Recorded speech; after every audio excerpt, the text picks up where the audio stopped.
Good morning class. मैं सूरज Verma guru's आश्रम team की तरफ से आपका स्वागत करता हूं। ओके, इस प्लेटफॉर्म पर हम लोग आपको 50% से ज़्यादा की कीमत पर क्या दे रहे हैं, आपका सिलेबस प्रोवाइड करवा रहे हैं।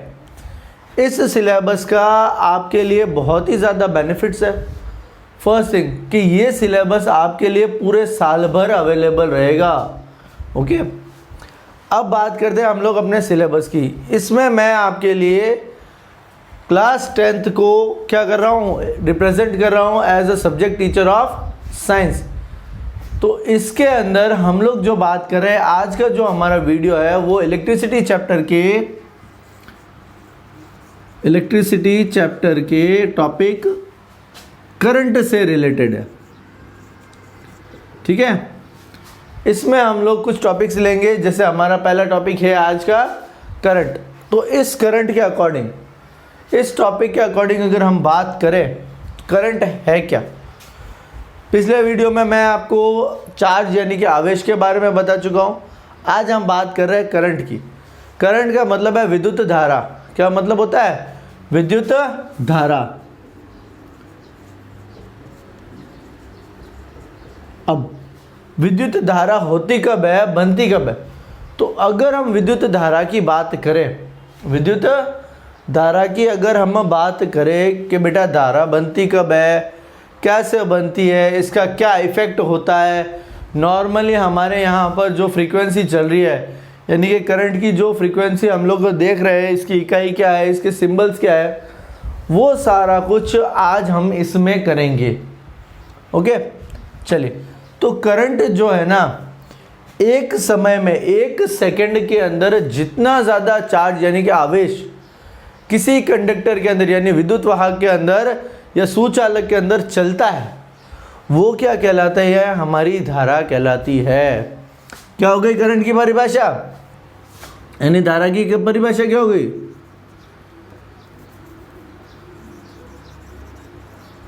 Current, the rate of flow of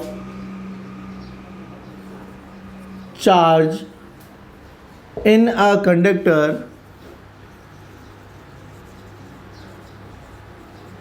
is called current,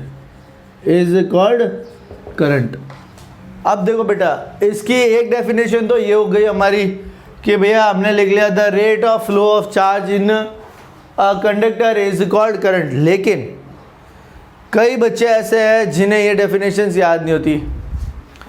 चलिए कोई बात नहीं, कोई ज़रूरी नहीं है कि हम एक ही डेफिनेशन को लेके चले, हम दूसरी एक डेफिनेशन में लिखा सकते हैं। और सेकेंड पार्ट बता रहा हूँ मैं, सेकेंड डेफिनेशन का, the flow of charge in a conductor at unit time is called current,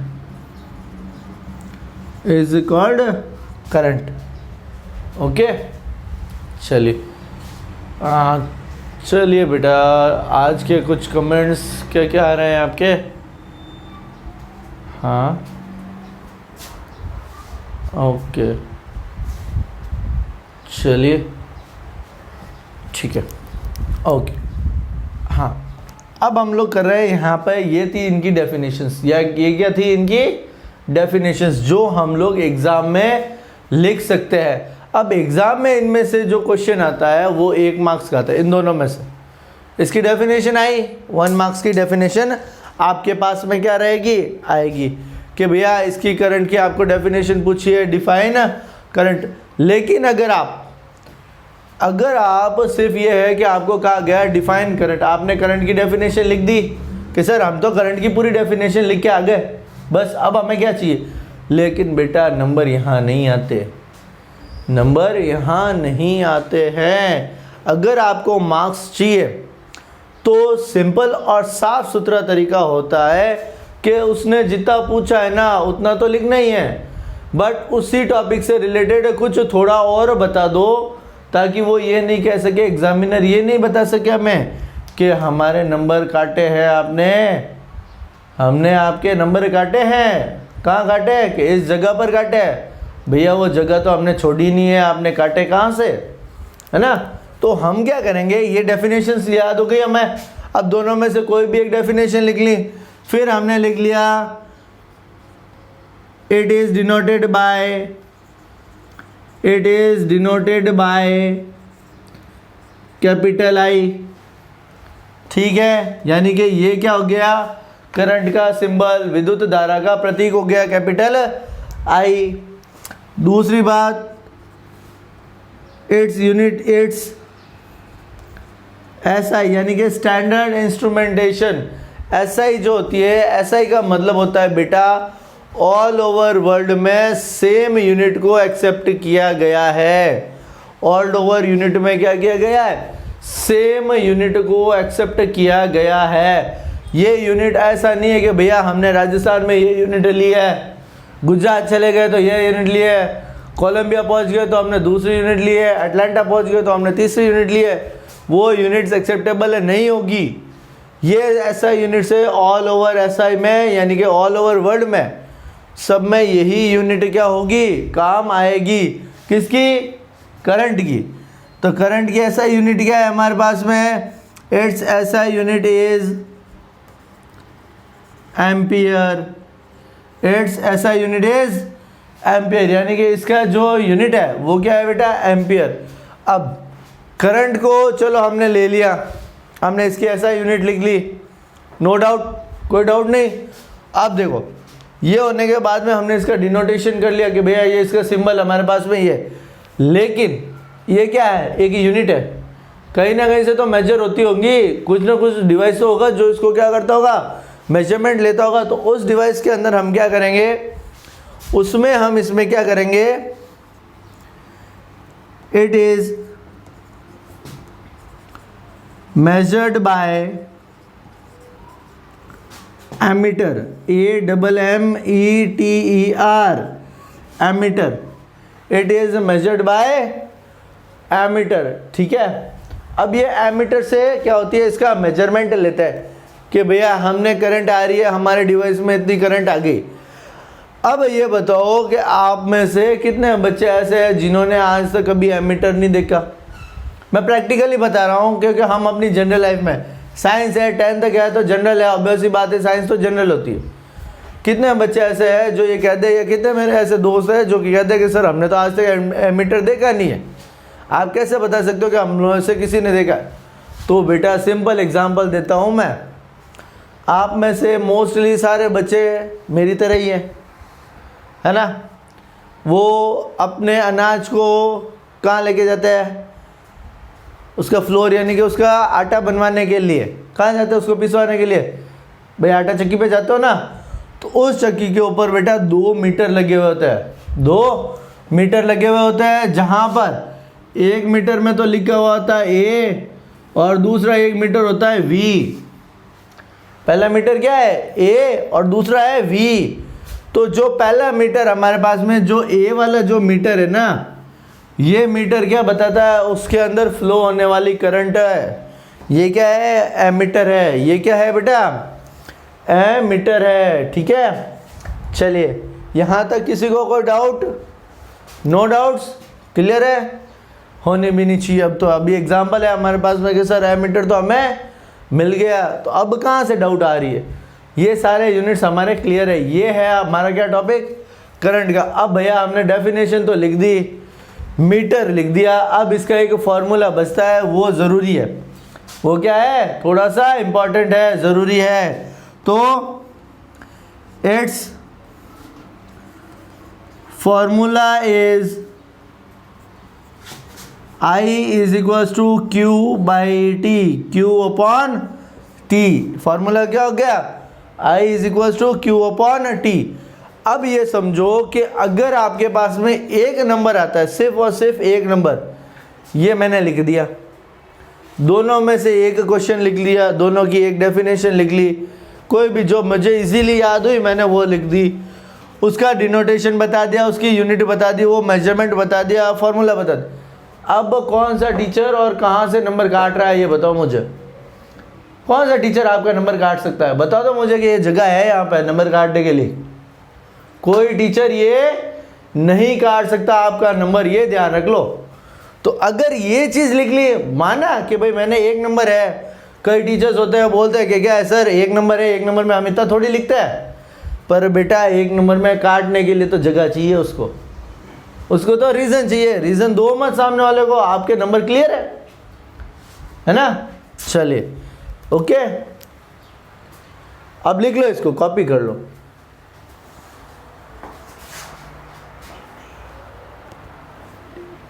मैं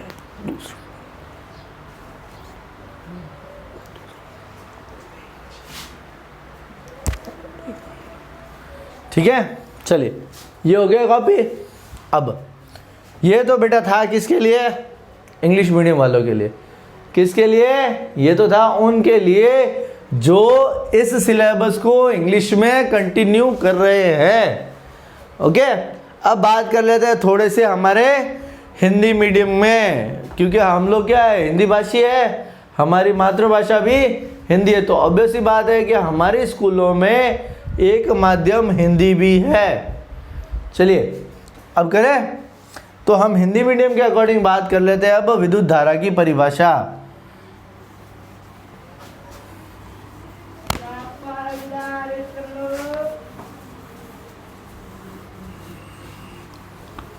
कुछ नहीं है, सेम है, फॉर्मूले में कोई बदलाव है नहीं। भाई हिंदी मीडियम हो चाहे इंग्लिश मीडियम हो, फॉर्मूले में बेटा कोई बदलाव नहीं है, फॉर्मूले में कोई बदलाव नहीं होगा। ठीक है, फार्मूला तो वो का वो है, चाहे कैसा भी सवाल हो, हिंदी मीडियम वालों के लिए हो चाहे इंग्लिश मीडियम वालों के लिए हो। ठीक है, चलो हम बात करते हैं विद्युत धारा की, यानी कि धारा। हमने परिभाषा किसकी लिखनी है, धारा की। ओके, अब देखो धारा होती क्या, हमने वही बात है वापस, भाई फॉर्मूला क्या लिखा, आई बराबर क्यू बटा टी। क्यू क्या था, आवेश, और बटे में टी आ गया, यानी कि वो एकांक आ गया है, समय एकांक में रहेगा, तो उसके लिए हम धारा की मात्रा क्या लिखेंगे, परिभाषा, एकांक समय में किसी विद्युत चालक में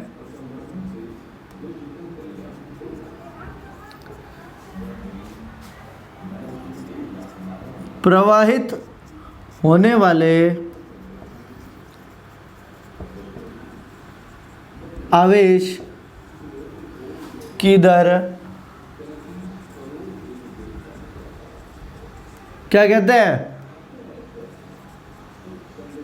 धारा कहते हैं। ठीक है भाई, एकांक समय में जो हमारी क्या हो रही है, धारा, जो हमारी आवेश जा रहा है किसी भी चालक के अंदर से, एकांक समय में जो हमारा विद्युत आवेश जा रहा है उसको हम क्या कहेंगे बेटा, विद्युत धारा। क्या बोलेंगे, विद्युत धारा। बात वही है, परिभाषा हमने लिख ली। फिर इसका प्रतीक क्या है, आई। क्या है, आई। फिर इसे एमीटर यानी कि धारा मापी, जिसको हम लोग बोलते हैं धारा मापी। ठीक है, धारा मापी से मापा जाता है, धारा मापी से मापा जाता है। ओके, दूसरी बात हम करें, हमने ये लिख लिया। फिर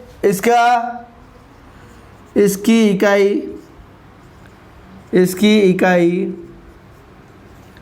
क्या है, एम्पियर है। क्या है, एम्पियर। इसकी इकाई क्या है, एम्पियर है। फिर इसका जो सूत्र है वो क्या है, आई बराबर Q बटा T, I बराबर Q बटा T। ये है बेटा इसका सूत्र। ये क्या है? इसका सूत्र है जिसके अनुसार हम धारा निकाल सकते हैं। अब यहां पर जहां पर Q है आवेश, T आपके पास में है बेटा समय, जो हमेशा किस में लेना है? हाँ, इसमें लेना है, सेकंड में लेना है। इंग्लिश मीडियम को भी यही बात समझ में आनी चाहिए कि जो टाइम है वो टाइम हमें हमेशा किस में लेना है? सेकंड्स में लेना है। ठीक है, गलती मत करना, मिनट में दिया है डायरेक्ट मिनट मत पुट ऑन कर लेना कि क्या है कैलकुलेशन इजी होगी, वो इजी नहीं है, उल्टा आप जाओगे गलत। फिर आई हमारे पास में क्या है? हमारी धारा, यानी कि हमारा क्या है? करंट है। क्लियर? आगे बात समझ में? चलिए इसको एक बार देख लीजिए, कोई समस्या हो वापस मुझे बता दीजिए कि सर हमें यहाँ पर ये समस्या आ रही है, या आपने जो चीज़ बताई है उसके अंदर हमारे साथ में ये घटनाक्रम है जो हमें समझ में दिमाग में अभी तक नहीं आया है। इसका मैं अभी देता हूँ क्या? एग्जाम्पल। बिना एग्जाम्पल के मैं क्लास करवा दूँ ऐसा पॉसिबल नहीं है। ठीक है, और जब तक एग्जाम्पल नहीं है ना बेटा आप कुछ नहीं हो। उदाहरण ही तो ज़िंदगी को क्या लाता है? आगे लाता है। भाई अगर आपको आगे आना है ना, सही बता रहा हूँ, लाइफ में अगर हमें आगे आना है तो लाइफ में आगे आने के लिए क्या चाहिए? हमारे पास में कुछ ऐसे उदाहरण होने ज़रूरी है जो हमें ये सपोर्ट करे कि आपको आगे आना है या वहाँ से वापस से पीछे जाना है। अगर एग्जाम्पल नहीं है तो बेटा आपके लिए कोई मतलब नहीं है। बहुत आसान है। अगर कहीं रोड पे जा रहे हो ना, सपोज करो किसी रोड पे गए, अगर वहाँ पे पत्थर है तो कोई ना कोई तो वहाँ से निकला है बेटा, या कहीं ना कहीं अगर वहाँ पे अगर कीले भी है ना, जब तक वो आपके लगेगी नहीं ना, यानी आपको उदाहरण नहीं मिला ना कि हाँ यहाँ कीले है, सोच समझ के चलना चाहिए। दूसरी बार जाओगे तो क्या पहन के जाओगे? कुछ ढंग के चप्पल वगैरह पहन के जाओगे। तो वही चीज़ यहाँ है। न्यूमेरिकल फिजिक्स का चैप्टर है, फिजिकल पार्ट है, ये फिजिक्स का पार्ट है, ये ध्यान रखिएगा। भौतिकी है तो भौतिकी में अगर सूत्र है तो न्यूमेरिकल तो बनता है, और जब न्यूमेरिकल बनता है तो सूरज सर का तो एग्जाम्पल देना फिक्स है। चलिए ठीक है, आप एक बार इसको कर लीजिए, देख लीजिए क्या है।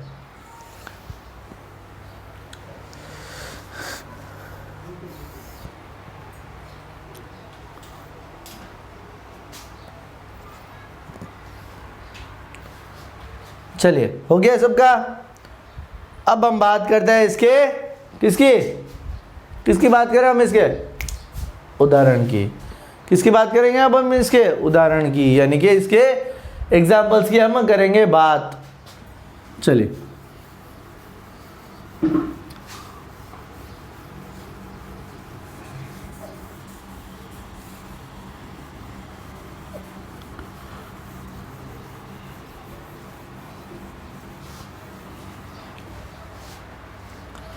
इसका पहला उदाहरण मैं सीधा ले रहा हूँ, आपको ज़्यादा घुमा नहीं रहा हूँ।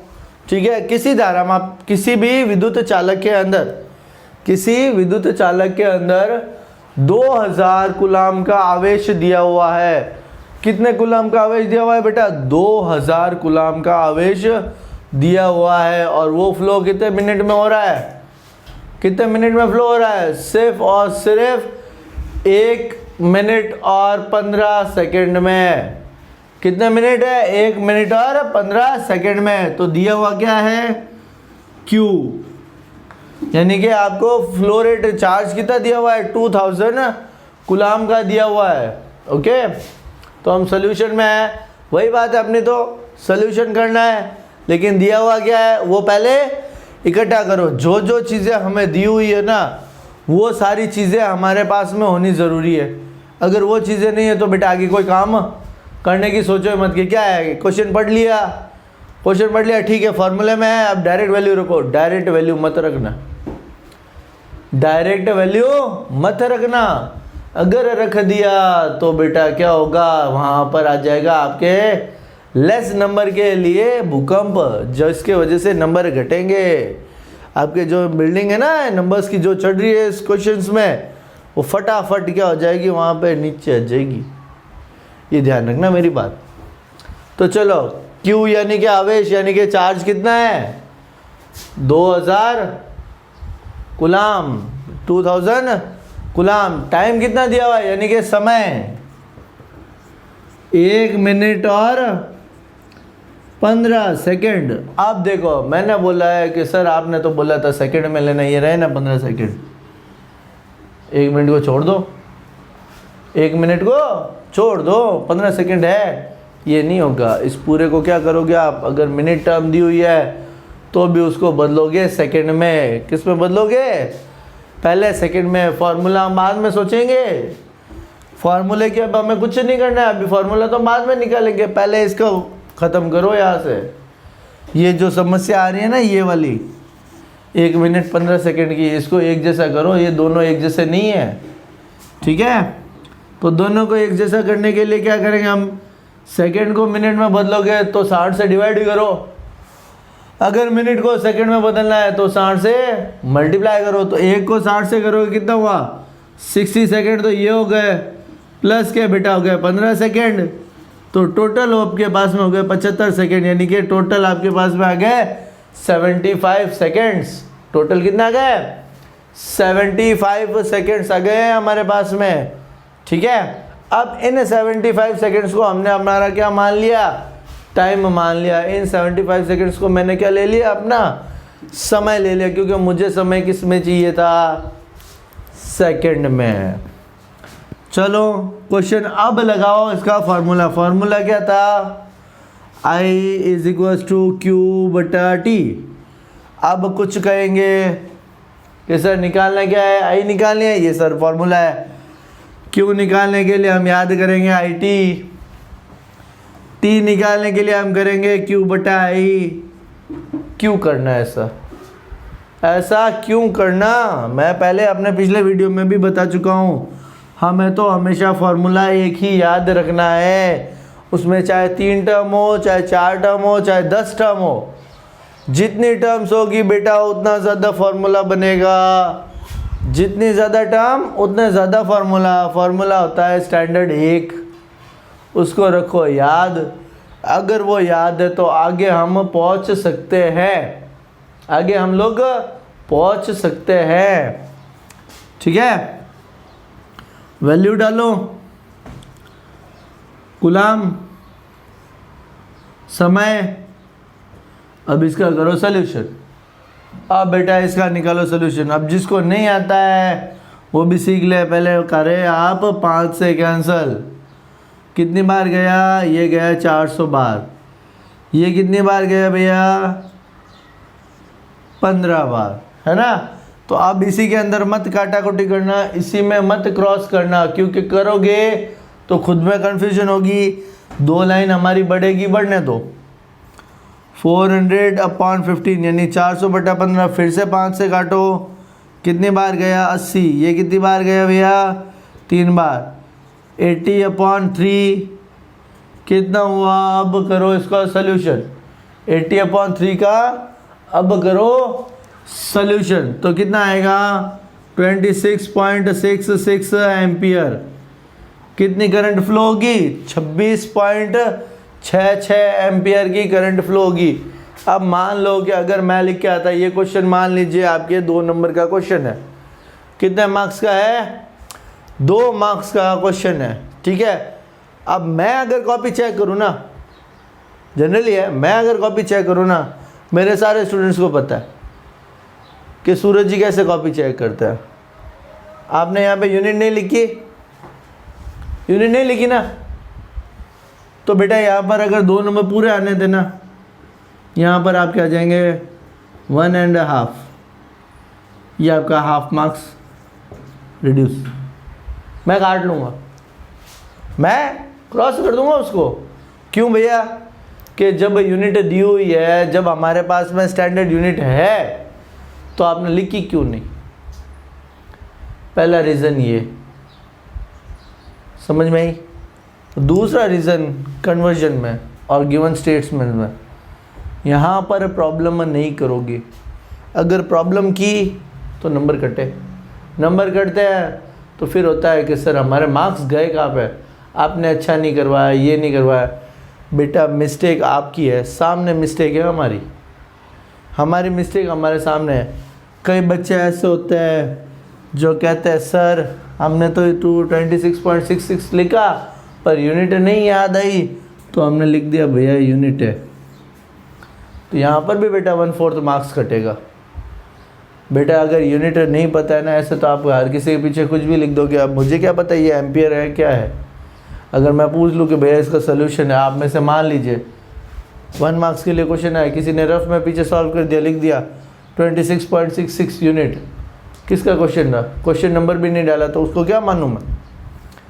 हर छोटी मिस्टेक मार्क्स कटवाने के लिए रिस्पॉन्सिबल होती है। हर छोटी से छोटी मिस्टेक हमारे क्या कटवाती है, मार्क्स कटवाती है। और जब मार्क्स चले जाते हैं ना, तो बेटा आपसे ज़्यादा तकलीफ़ होती है मुझे, यानी कि हम जैसे टीचर्स को। क्यों? जब हमने मेहनत की, हमें पता है कि हमारे बच्चे में कोई मिस्टेक आनी नहीं चाहिए, फिर भी वो 1 नंबर कटवा के आ गया, 2 नंबर कटवा लिए। इस क्वेश्चन में यहाँ पर मिस्टेक दिखाने के बाद में अगर आप कटवा देते हो, तो बेटा ये तो मेरी मेहनत पर क्या हो गई, गलती आ गई ना। ये चीज़ें सामने नहीं लानी है हमें ये चीज़ें नहीं लानी है। अगर ये करोगे तो नुकसान हमारा ही होगा, हमारे ही मार्क्स कटेंगे। तो ये चीज़ें हमें बिल्कुल भी नहीं करनी है। आ गई बेटा बात समझ में। अब मैं देता हूँ आपको एक नया रिलेशन देता हूँ इन्हीं के बीच में। किसके बीच में? Q और T, यानी कि समय और धारा के Q और I के बीच में, Q और I के बीच में, यानी कि आवेश और धारा के बीच में जो मैं आपको अब नया क्या बता रहा हूँ, संबंध बता रहा हूँ, वो समझ लेना। क्योंकि कई बार संबंधात्मक प्रश्न आ सकता है, यानी रिलेटिव क्वेश्चन दे सकता है। कैसे? I का फॉर्मूला, यानी कि धारा का फॉर्मूला क्या था, करंट का, Q/T। ठीक है। दूसरी बात, हमने इससे पहले आवेश पढ़ा था, NE पढ़ा। ये हमारी समीकरण नंबर 1, ये समीकरण number 2, equation first and equation second. अब दोनों में देखो, इक्वेशन सेकंड को फर्स्ट में रखो, यानी कि समीकरण 1 को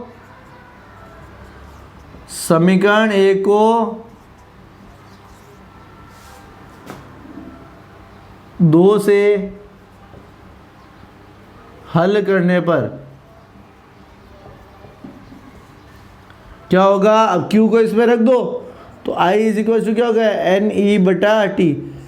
सर आप तो पहले कह रहे थे ना कि हमें फार्मूला तो एक ही लर्न करना है। अब आप बताओ कि आपने ये 2 राशि से ये तीसरा फार्मूला क्यों बनाया। तो बेटा मैंने ये कहा था कि मैं एक ही फार्मूला करवा रहा हूँ, फार्मूला मैं आपको एक ही करवा रहा हूँ, बट ये दोनों टर्म्स ही अलग अलग है। ये दोनों ही क्या है, अलग अलग चीज़ें हैं, अलग अलग फार्मूला है। जो बन के नया बना रहा है, जो बन के क्या बना रहा है, नया फार्मूला बना रहा है। ओके, आ गई बात समझ में, पक्की बात। चलिए अब हम करते हैं हमारे अगले तरफ की ओर। लेकिन आज की मेरी इस क्लास के अंदर, आज का टॉपिक यही था, करंट, और इससे रिलेटेड हमारे क्या थे, एग्जाम्पल्स। इससे रिलेटेड हमारे एग्जाम्पल्स। जो मेरा अगला वीडियो है, यानी कि जो मेरा नेक्स्ट वीडियो आएगा, कहाँ पर, गुरुज आश्रम की जो ऐप है, इस पर जो मेरा नेक्स्ट वीडियो आएगा, उस वीडियो के अंदर आप मुझसे पोटेंशियल यानी कि विभव और विभवांतर के साथ में इससे जुड़े और भी कई प्रश्नों के क्या करोगे, हल करोगे। उसके कुछ और नए एग्जाम्पल्स हम लोग सॉल्व करेंगे। ठीक है, तब तक के लिए अगले वीडियो का मेरा करो इंतज़ार, और अगले वीडियो को मेरे देखने के लिए गुरुज आश्रम ऐप अपने फ़ोन पे क्या करो, डाउनलोड करो, और जितना जल्दी हो सके उतना जल्दी हमसे क्या करो बेटा, ऐड हो जाओ, हमें अपने लाइफ में ऐड कर लो आप। प्लस अपना ये जो हमारा डेमो वीडियो है ये आप अपने सारे फ्रेंड्स को भी शेयर करो कि आपको कैसा ओपिनियन लगा उनका। ये आप जितना जल्दी मुझे हो सके उतना जल्दी आप बताएंगे। ओके, चलिए, thank you for the class. Okay बेटा।